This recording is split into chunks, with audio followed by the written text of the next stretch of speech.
Hi, this is Roger. Thanks for dropping by. This is my first normal day out here for, well, what seems like ages, but it's not that long really. I watered the mount Sunday afternoon because I knew I wouldn't be able to do anything yesterday on Monday. And today I think they'll get a CalMag, low-level CalMag feed, because I haven't done one for a while now, and we do have quite a bit of new growth coming on the mounts, so we'll give them that. I'd like to start off with a strange bit. It's a where are they now, or what are they up to? Some of these channels I consider as, you know, you could say orchid buddies, but more like friends, you know, chatting and things like that between the channels, and often in the private message section as well. But some people are either very, very low activity or just gone. You know, and you sort of wonder to yourself, I wonder what they're up to. You know, I wonder if they've got problems, or could be moved house, changed jobs. There's all sorts of reasons why people go missing from the YouTube channels, and some of it could just be losing interest in the whole thing. You know, that can happen. But yeah, there's a sort of little mini list really in the back of my mind. I mean, Samantha Som, you know, I I missed the video of the dogs playing in the snow. Well, you know, that time of year has been and gone. You know, I'm found a member of the Mayor fan club, you know, so but no activity on YouTube for a very long time, and even her water channel Facebook group, although the group's going well. You know, waterculture grower, huge collection of orchids, all doing really well, coming into bloom and stuff, just missing in action, as they say. And I mean some others, I mean Terry with channel TD Moore, bit of a disaster in the greenhouse with lack of heating on a trip away, and that probably needs a mindset to get all that cleared up and sorted out. But Terry will be coming up to the time of year when a lot of his plants will be going outside again. Well, if nothing else, that will be a good reason to have a clear up and a sort out. So hopefully Terry will be back up and running at some point. John Benedict, good friend, you know, we've missed something probably, is huge row of anosmums coming into bloom. Well, they might not be in bloom yet, but I mean, you know, I was so looking forward to seeing that. Now I know John has had some problems uploading to YouTube. Whatever that problem is, probably isn't resolved yet. But all those smashing cattleyas, and well, and I was looking forward to seeing the row of anosmums coming out again this year. Orchids and Adashi. I miss Andrea, and I miss Hugo. I miss the walks in the forests, because the forests where Andrea lives are similar to a lot of the forest areas in the UK. So it's like it sort of feels a bit like home, if you know what I mean. Isis orchids, missing. Hardly any activity. And another one that was not a high profile channel, but Randy from Maui. Well, Randy from Maui isn't from Maui anymore.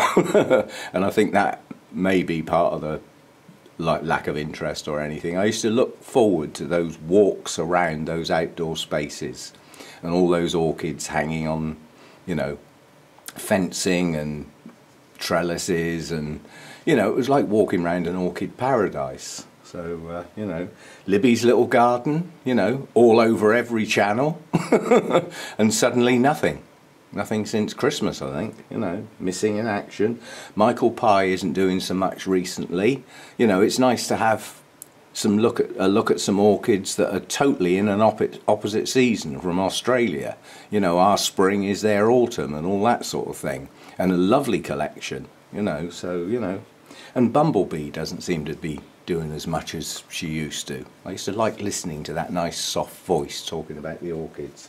So, you know, people come and go, I know, but some people seem to go on forever. Sorry. But yeah, it's just a few people that just seem to have dropped their activity down to very little, or next to nothing, or even nothing in some cases. So you wonder what, you know, how they are, how they're doing, and things like that. And there's loads of up and coming channels nowadays. There's loads of people joining in, so there's more to come. YouTube's making it as difficult as possible for those people to progress, but yeah, there's not a lot we can do about that. Anyway, I'm hoping to get away with watering 0 pots today. We've had no sunshine for some time, so I haven't had the heat out here. I mean, if you take like today, it's a dull day and it's very cold outside, so there's no heat outside to come in and no sun to come in through the glass. So the only way I can raise the temperature in here is to leave my door wide open, which brings in air from the lounge, which is nice and warm, so it raises the temperature out here. But it's dry air, so it lowers the humidity as well, so the foggers start kicking in. But if I'm going to water the mounts, there'll be drips all over the floor soon, and that seems to be working well. And on the subject of the floor, I have got some flooring coming. I have chosen what I want. Thanks for all your suggestions, most of which would have involved great expense. But I think Anna Maria's got, well, it's a type of flooring she likes anyway. Whether she'll ever have some or not, I don't know. It depends where she lives and where she grows. But yeah, it's plastic tiles that are like a grid, you know, but they're raised up slightly off the floor. They're quite small and they clip together. So I've bought a pack, and I'll get them down and see what they look like, and then if I like them, then I'll get some more to cover the walk areas. What I'm worried about a raised plastic grill type flooring is keep treading on the edge and turning my ankle over. So I need to get enough to cover the areas I tend to walk on. But initially I'll have a strip going down here to see what they're like. And they'll, you know, they just lift up, they'll be easy to clean underneath, and they're plastic, they'll wash off. So I'm going to try that on the floor and see how that works. The good thing about that is because it's like a grill, obviously the evaporation from the concrete floor can still take place. The floor isn't getting covered, it's just something to walk on. That stops me walking all the water into the house on my wet feet. That's the idea of that. So it should serve both purposes. I'll obviously show that when it arrives and try it out for a bit, and then if it's okay, I'll get some more and do the rest of the floor. I mean, all I'm hoping to do really is cover that section there and a little bit out there. I'm not attempting to cover the whole floor, there's no point. It's just the bits that I walk on, keep my feet dry and still allow that evaporation, which is working well when the floor's wet, which it isn't at the moment. It's virtually bone dry. I've got my big sprayer out. That pushes out quite a bit of water, and I don't need to use my RO water or anything, but going around with that sprayer on the concrete floor and wetting it down provides a lot of humidity for very little effort, and it's on the floor, so it's not getting on the plants.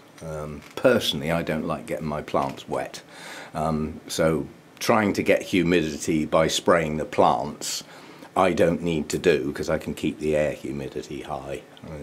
Foggers help obviously, and the now exposed concrete floor will help a lot more, so I don't have to really worry about humidity, but it needs to be there. You know, warm dry air isn't very good for orchids. So anyway, I'll see what there is to film as far as the actual orchids are concerned today, and I'm hoping to whiz round my mounts relatively quickly. I've got some other bits and pieces to do. And then this afternoon I'm hoping to get back to potting or repotting and mounting. One of my little mini phalaenopsis has just finished blooming, so that's going to get mounted. There's still some of the big box full of orchids that I need to look into, so I need to do a bit of work there, because what I want to do with the cattleyas specifically, because they're seedlings, I want to look them up and see if I can get an idea of the bloom colours and size and everything like that, to see whether I really want to keep them forever plants, if you see what I mean. But quite a few of those, as they're seedlings, I think I will mount them purely on the grounds that they won't get in my way then, you know, and they can't fall out their pots because some of them haven't got very good root systems. But get them on a mount and I've got stacks of places I can put them, you know, absolutely stacks. I've got hanging space all over the place. I mean, I've still got not a lot of room along here because of the mount sizes, but small mounts, you know, can tuck in here. There's a few bits there. The end of that rack hasn't got anything on it. This rack's got hardly anything on it, and the other side of it's got nothing on it. You know, the end of this one's still got some space, both sides. So I've got, you know, that wire up there. You know, there's only 3 plants up there at the moment. I could get another 3 along there. This wire can have a couple on. So I've got plenty of hanging space. So I'm hoping to reduce the number of pots, increase the number of mounts. That increases my mount workload, but quite honestly I can water my mounts very quickly. That's a routine that really does not take long. In lapse time it takes a while, because obviously I get a set of plants down and water them and put them round the lower areas on the edge of the racks to drip, because I don't want them dripping onto plants. So I let them finish dripping, which puts a load of water all over the floor, bonus. And then when that set have finished dripping, they can go back up and get another lot down and let them drip, and so on. So I have gaps, but the actual watering time is probably only about 30 minutes. Overall time probably takes, depending on how long the gaps are, because sometimes I get distracted on the computer or whatever, and you know, things are left to drip and for quite some time before I come back in. But you know, the need to be here is just the watering bit, and that literally is about 30 minutes. So by adding in another dozen mounts, it's not going to increase that workload that much, and I'm happy to do that. So yeah, I think there'll be quite a few things going on mounts. That reduces the number of pots, and I've still got my iffy plant list and my list of plants that are still healthy plants, but I no longer want to keep them. You know, they'll move on to other people at a time down the line, not determined yet. So I'll crack on with it and see where I get to today. Anything I spot that hasn't been on film, new blooms or buds suddenly appearing out of nowhere, which just seems to happen in the orchid world. Oh, that wasn't there last time I looked. Also, I've had a few people that say my language, I don't mean my foul language, because I don't tend to include that on the videos. I keep that to myself. It happens, but you don't get to hear it. But because I'm UK and I spent quite a lot of time in London, there are expressions I use that some people are just scratching their heads with. Like when I say, oh, there's a shed load of something. Well, a shed is a storage building out in the garden in the UK. That's mine down there with the snow on the top. You might be able to just see it. And they start off with the best of intentions, and you keep your gardening tools in there, you know, and your other types of tools and your potting stuff, and it starts off a nice tidy place with some shelves around the side and some hooks to hang things on. And then after a couple of years, every bit of junk you've ever had gets chucked in the shed, so that when you open the door, half of it falls out. Hence the expression shed load, i.e.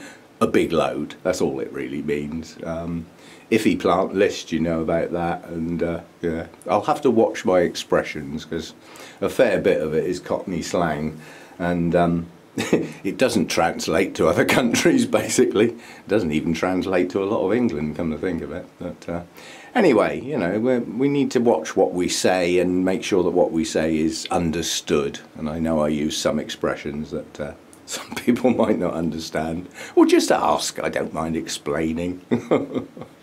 Anyway, let's get on with some watering, and I'll see what else I can add on to this video as I go along. And then when I get to my repotting and mounting session this afternoon, obviously quite honestly, it's no extra effort to just stick the camera on the tripod and talk while I'm doing it. So I just as well film them, quite honestly. A lot of people seem to enjoy them, talking about the actual plant and things like that, and why I'm doing this with it, and all this, that and the other, and look at these lousy roots, or look at this really good root system, all that sort of stuff.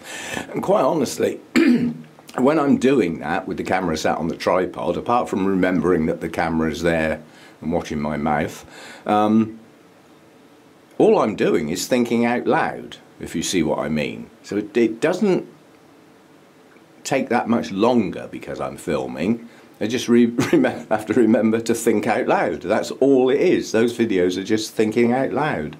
So I'd have had those thoughts in my head anyway while I was doing it, so I just as well say them out loud and film them. So I'll do some of those, and I'm hoping to get a little stockpile again. I've got a busy weekend coming up again, you know, where I'll be missing in action. So by getting a little stockpile of repotting and mounting videos, then I've got something I can post. And I've got a little community project on the go. Contacted the relevant people.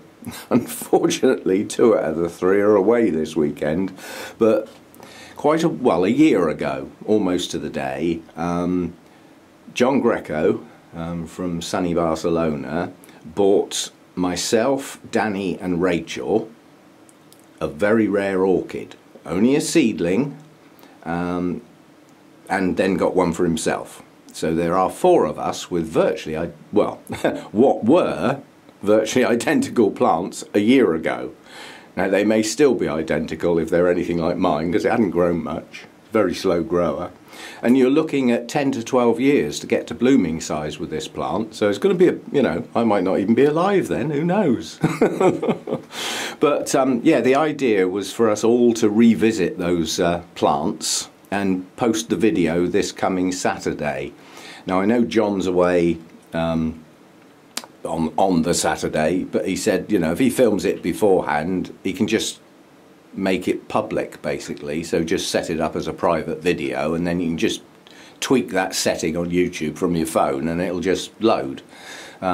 Danny's hoping to do it. I think she may have already done her video. She may delay posting so that it coincides with the others, and Rachel's hoping to do the same thing, and I'll do the same thing. So there'll be 4 videos about effectively the same orchid, but the difference is where they live.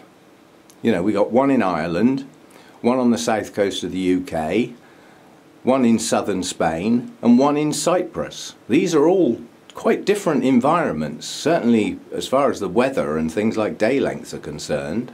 So it might be interesting to see how all 4 of those plants have progressed. But you look out for those around Saturday. Hopefully the name of the plant can be in the title of the vid so that we can spot them all.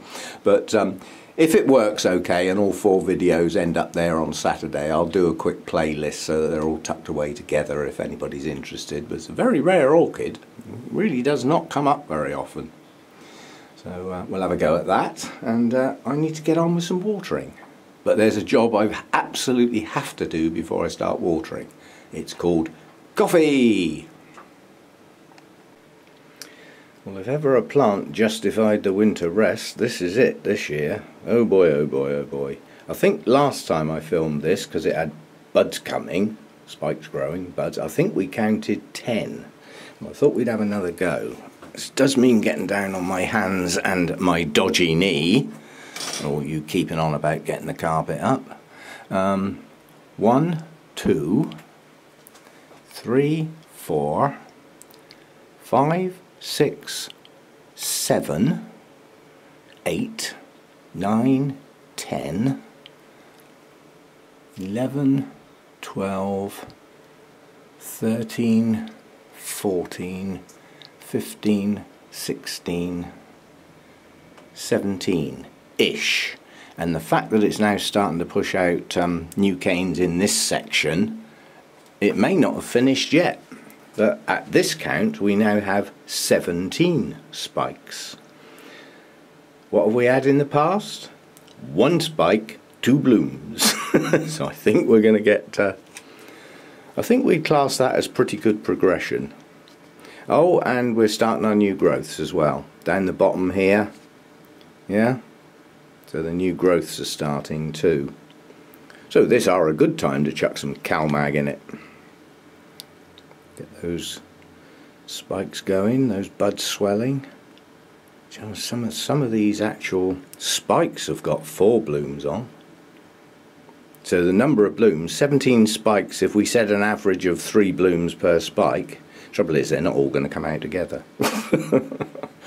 But I'm really looking forward to that. Yeah, I class that as a success. Whereas last year's rest I'd class as a miserable failure. Yeah, Ooh, looking forward to that one. And I think I forgot to say, Dendrobium jenkinsii. It's early in the day. Now this plant is an example of many things. It's an example of a plant that came from a nursery in quite a hot climate, so had a hell of a culture change when it arrived. It was then discovered to have had Foose Orion, which was treated. It pushed up that quite large bulb, what is at the back of the shop now. Leaves were okay, and pushed some roots out, and then last year it started growing these two new growths.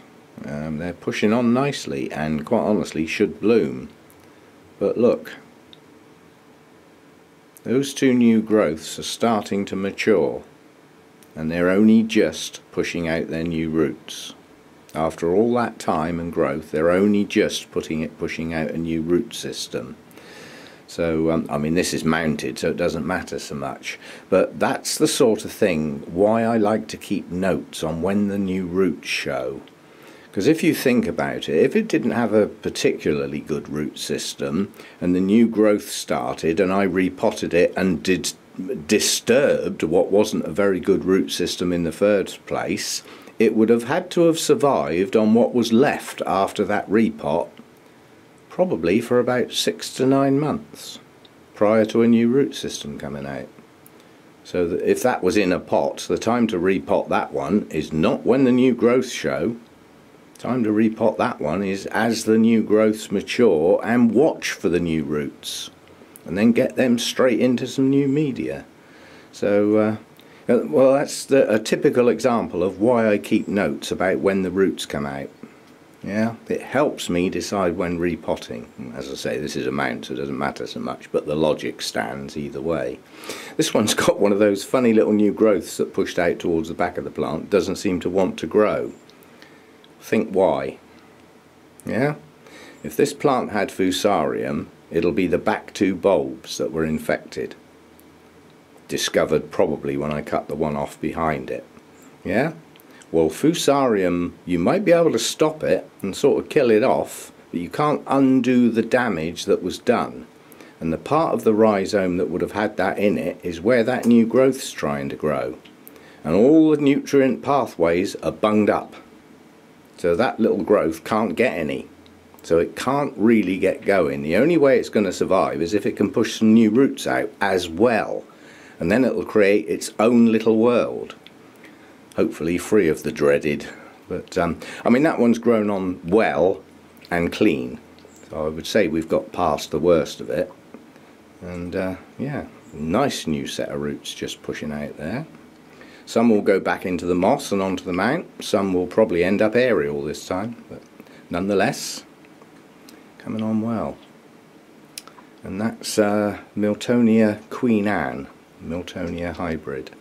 Nice deep sort of purple colours, if I remember, but I've never seen them, you know, only a picture, because it's never bloomed. Nearly died, so it's lucky to be here. Anyway, coming on well, that one. Okay, change of plan. My knee hurts. It's gone from an ache to not being happy, and my solution to anything that hurts is find out where it hurts the least and do that. And where it hurts the least is not on my feet. So I don't feel any swelling or anything like that, but I think my plan for today would have been on my feet and walking around a fair old bit. And I think the driving yesterday has, you know, aggravated it, shall we say. And sitting down it feels fine, because my weight's off of it. So whatever it is, it's probably kneeling around on that flipping concrete has started something. But yeah, so as soon as I finish these last few plants, I'm going to get off my feet for a while, get some anti-inflammatory painkillers in there. Doubt if that will do anything, but worth a try. And just get off my feet and rest. You know, it's my solution for things that aren't working properly. And like my daughter said, you're not getting any younger, Dad. You must expect some twinges and things as you get older. Yeah, well, I still don't like it. I might have to put up with it, but I don't have to like it. So I think getting off my feet might be a good idea. Otherwise, if it drags on, it spoils other days. So by knocking off what I planned on doing today and transferring it till tomorrow or the next day, there's never a rush. But I think it's a good idea. I think it's probably just it's probably just a little bit inflamed or something. You're not supposed to kneel around on concrete at my age, quite honestly, at any age, but you know, it has more of an effect the older you get. So I think I'll just get off my feet. So probably the repotting and stuff may have to wait till tomorrow, or even the next day, or whatever. There's no rush for it. But yeah, so change of plan. These things happen. Obviously sitting at the computer faffing around is okay. You know, might put a film on the telly and fall asleep in front of the telly. Lots of choices when you're sat down, and yeah, the standing up stuff can wait. So we'll see how we go, and I'll see you next time.